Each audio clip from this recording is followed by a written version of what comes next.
일상에 바쁜 여러분들을 대신해서 지식과 인사이트를 정리해드리는 매일 독서, 매일 인사이트입니다. 오늘은 진실의 흑역사, 이 책에 대해서 한번 살펴보도록 하겠습니다. 우리 예전에 살펴봤던 인간의 흑역사라는 책이 있죠. 그 책과 시리즈물이라고 생각하시면 될 것 같아요. 톰 필립스가 쓴 책인데 인간의 흑역사, 진실의 흑역사, 뭔가 내용이 이어지는 그런 부분이 있는 것 같습니다. 이 책을 읽으면서 느꼈던 점은 진실에 대한 그 당위성, 그 무거운 외투, 그런 것들을 좀 벗어버리게 될 수 있었다는 그런 홀가분한 느낌이 좀 들은 것 같아요. 여러분들도 마찬가지겠지만 우리는 세상에는 진실이 있어야 되고 진실이 항상 이겨야 되고 뭔가 이러한 그 당위적인 느낌이 있잖아요. 그런데 인간의 역사상 그러한 시기는 단 한 차례도 없었다는 거예요. 그러니까 그러한 기대는 이루어질 수 없는 과도한 기대가 아닌가, 그런 이야기를 이 책에서 하고 있고, 물론 진실이 이겨야 되는데 항상 이기지 못하는 부분들에 대해서 속상하고 아쉬울 수도 있지만 그렇게 될 수밖에 없는 우리의 심리적 구조라든가 이 세상의 그런 구조,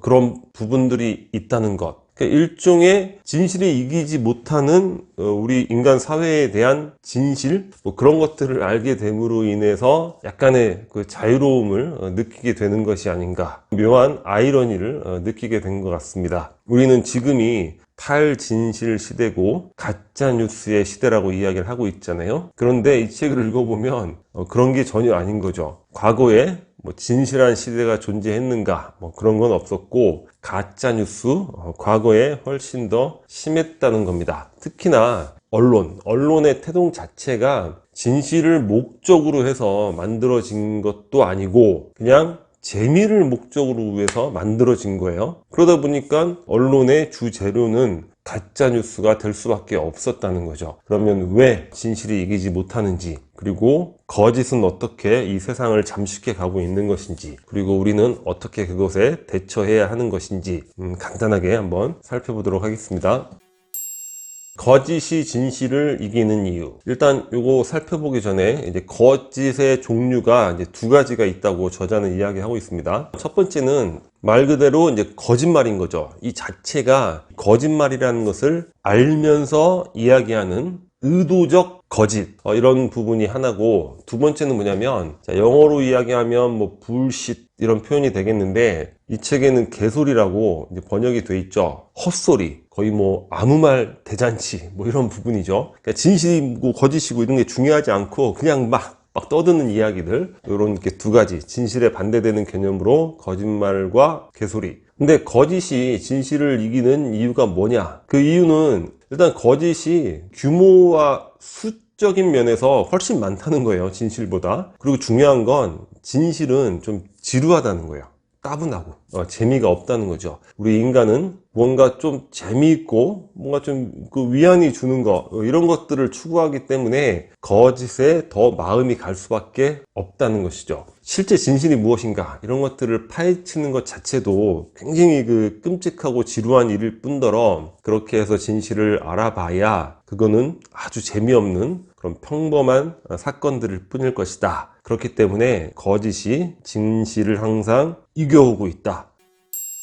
스토리는 스스로 진화한다. 그러니까 우리가 어떤 걸 만들잖아요. 그러니까 우리가 다 만든다고 생각해서 우리의 통제권 안에 있다고 생각을 하지만, 우리가 일단 무언가를 만들게 되면 그 만들어진 대상 자체는 막 스스로 굴러가서 확대되고 재생산되고 이러한 경향들이 많죠. 그러니까 스토리라는 것도 마찬가지라는 거예요. 그러니까 스토리 자체가 일종의 거짓을 이야기하겠죠. 진실에 반해서 만들어진 이야기. 그러니까 어떠한 뉴스나 소문 소식이 특정한 독자들의 열띤 반응을 얻는 거죠. 그러면 특정한 인식에 사로잡혀서 그 안에서 하나의 그 틀을 갖춘 스토리가 만들어진다는 거예요. 근데 일단 그 스토리가 만들어지면 아주 맹렬한 기세로 스토리 자체가 달려간다고 합니다. 더 확대되고 더 커지고 더 디테일해지는 거죠. 이런 경우는 너무도 많죠. 우리가 어떤 연예인의 가십거리 하나를 붙잡게 되면 그걸로 인해서 여러 이제 추측성 보도들이 나오고 그걸로 인해서 또 일반인들이 또 가미를 하는 거죠. 그러다 보면 스토리 자체가 출발점하고 달리 과도하게 커져 있는 그런 경우들이 많습니다. 그리고 우리가 꼭 이런 대중적인 뉴스 이런 걸 떠나서 우리가 살아오면서 우리가 한 집단에서 누군가를 뒷담화하는 경우들이 있잖아요. 근데 뒷담화라는 걸 가만히 지켜보면 그 자체가 커져요. 그래서 나중에는 거의 한 사람을 실제와 다른 사람으로 창조하고 집단에서 배제시키는 이런 경우까지도 발생하는, 사실 굉장히 무서운 일이 아닌가 이런 생각이 듭니다.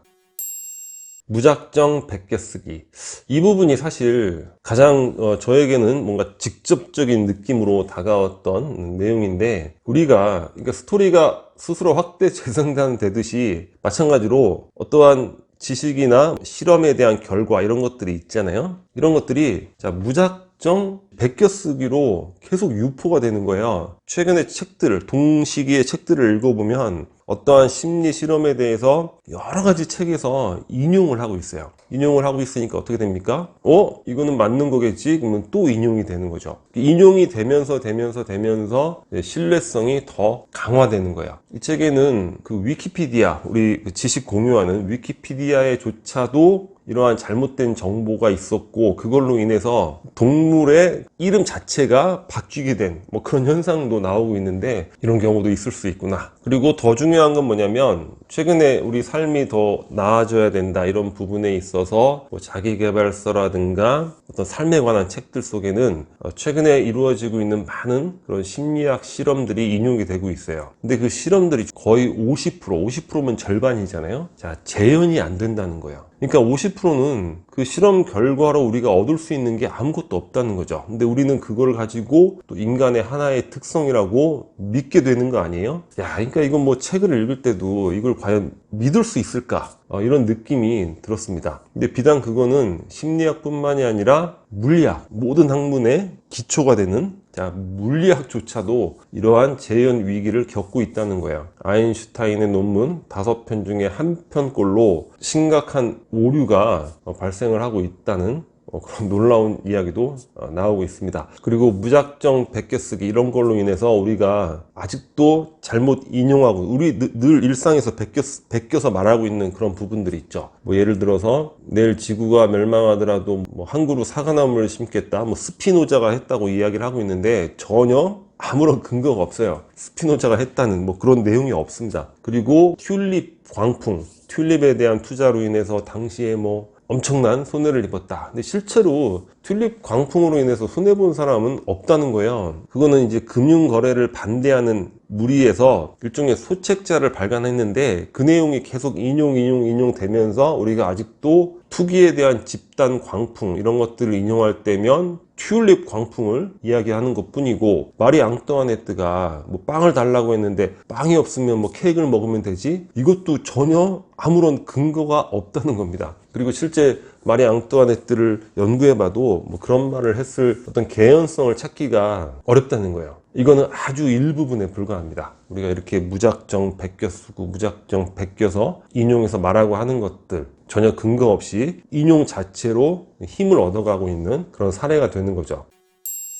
진실의 흑역사, 진실의 어떤 단면, 이런 부분에 대해서 몇 가지 살펴봤는데, 그러면 도대체 어떻게 하란 말이냐. 에라 모르겠다, 될 대로 되라, 진실 없으니까 이제 진실이고 나발이고 관심을 갖지 말자, 이런 의도는 아니고, 이 저자도 우리가 지속적인 노력을 해나가야 된다. 그러니까 정보의 뜰에서 항상 우리가 잡초를 뽑는 그런 노력들, 그리고 또 진실의 꽃도 심는 노력들, 이런 것들을 지속을 해야 된다, 이렇게 이야기를 하고 있습니다. 개인적으로는 어떤 생각이 들었냐면, 아까 말씀드렸듯이 진실의 당위성에 대한 좀 무거운 외투를 벗는 부분, 이런 부분도 있지만, 언론 그리고 어떤 뒷담화 이런 것들에 대해서 우리가 너무 신뢰를 하면 안 되겠다, 이런 생각이 들었습니다. 우리가 직접 경험해보지 못한 그런 사람에 대해서 어떤 소음으로 인해서 편견을 갖고 그런 눈빛으로 대한다는 거, 이거는 상당히